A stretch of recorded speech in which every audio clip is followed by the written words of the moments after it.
વાર્તાની શરૂઆતમાં આપણે શેરન નામની 45 વર્ષીય વિધવા સ્ત્રીને મળીએ છીએ. થોડા મહિના પહેલા રાત્રે ઘરે પરત ફરતા કોઈ અજાણ્યાએ તેના પતિને છરી મારીને હત્યા કરી દીધી હતી. હત્યારો આજે સુધી મળ્યો નથી. પતિના મૃત્યુ પછી શેરન સંપૂર્ણપણે તૂટી પડી હતી. તેનો એક પુત્ર છે, એન્થની, જે પણ પિતાને ગુમાવીને ખૂબ દુઃખમાં હતો. જીવન ખૂબ જ કઠિન થઈ ગયું હતું. તો પણ શેરન મજબૂતીથી પોતાના પુત્રની સંભાળ કરતી રહી અને સાથે પોતાની નોકરી પણ સંભાળી. પતિને ગુમાવ્યા પછી શેરનના જીવનમાંથી ખુશી જાણે ગાયબ થઈ ગઈ હતી. એકાંત તેણે અંદરથી ખાઈ રહ્યું હતું. શેરનનો એક મિત્ર પોલીસમાં છે અને એ જ તેને પતિની હત્યાની તપાસ કરી રહ્યો છે.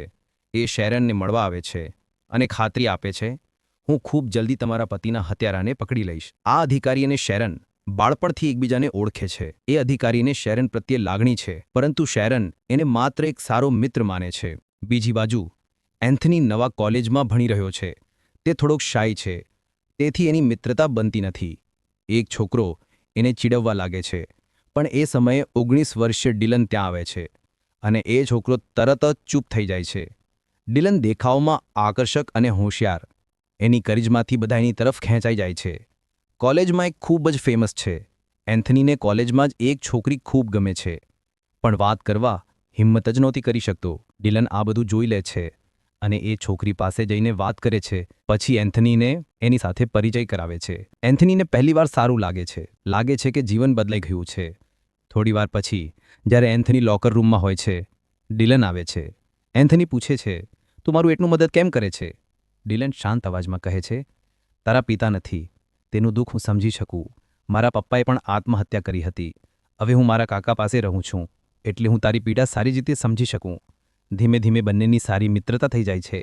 એક દિવસ એન્થની પોતાની કારમાં ડિલનને ઘરે લઈ આવે છે. એ પોતાની મા શેરનનો પરિચય ડિલન સાથે કરાવે છે. ડિલન શેરન તરફ થોડા અજીબ નજરે જુએ છે, જે શેરન પણ અનુભવે છે, પણ સમજી નથી શકતી. એન્થની ઉત્સાહમાં જણાવે છે કે તેમના ઘરે એક પૂલ પાર્ટી રાખી છે, જેમાં તેના ઘણા ક્લાસમેટ્સ આવશે. રાત્રે એન્થનીના ઘરે પાર્ટી પૂરેપૂર મજા સાથે જ ચાલે છે.